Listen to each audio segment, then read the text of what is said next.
Most of you have probably seen or heard about the stillblowingsmoke.org campaign that's been launched in California, and you may be asking yourself, why is the California Department of Public Health so against vaping when year after year more smokers are turning to e-cigs as a less harmful alternative to tobacco cigarettes?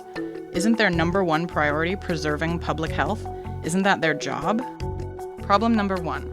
The more money Big Tobacco makes, the more money California gets. In 1998, a deal was struck between the biggest Big Tobacco companies and 46 U.S. states called the Master Settlement Agreement, or MSA. This agreement said that these Big Tobacco companies would make yearly payments to the states in exchange for the states dropping lawsuits against them regarding smoking-related deaths and expenses.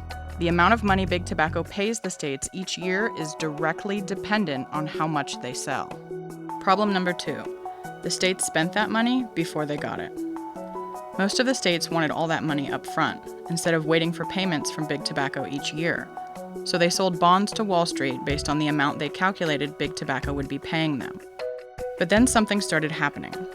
Americans started smoking less. Since 2000, on average, tobacco cigarette sales have dropped 3.4% per year. That sounds amazing, but not for the states like California. Remember those bonds they sold?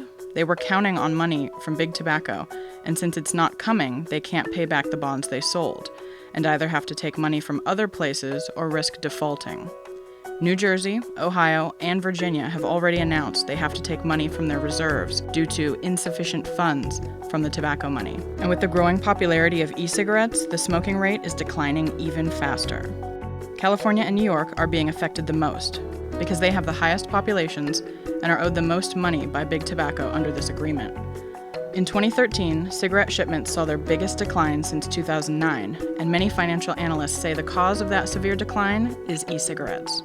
In 2012, Americans bought over 14 billion packs of tobacco cigarettes and 200,000 packs of e-cigarettes.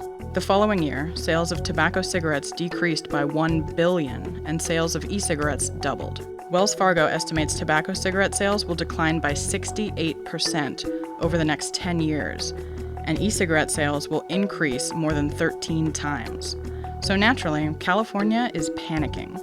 The way they see it, e-cigarettes are taking money away from them, regardless of the fact that people are getting off tobacco cigarettes. So it's now California's mission to either A, ban e-cigarettes completely and get people back on tobacco cigarettes so the money starts rolling in again, or B, classify e-cigarettes as a tobacco product so they can tax them like they do tobacco cigarettes, higher than normal sales tax, and roll them into the MSA agreement so they too have to pay the states. One of their key arguments is that if e-cigarettes fall under the MSA and also have to make payments to the states, that money gives these states a powerful tool to stop e-cigarette makers from targeting youth.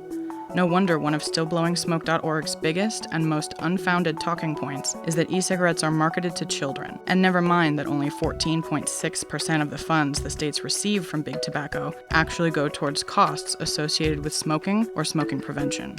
So the truth? The state of California needs tobacco sales to stay high, otherwise they default on their bonds. E-cigarettes are getting in the way of that. It looks like the health of the public isn't the top priority for the Department of Public Health. Their top priority? Their wallet.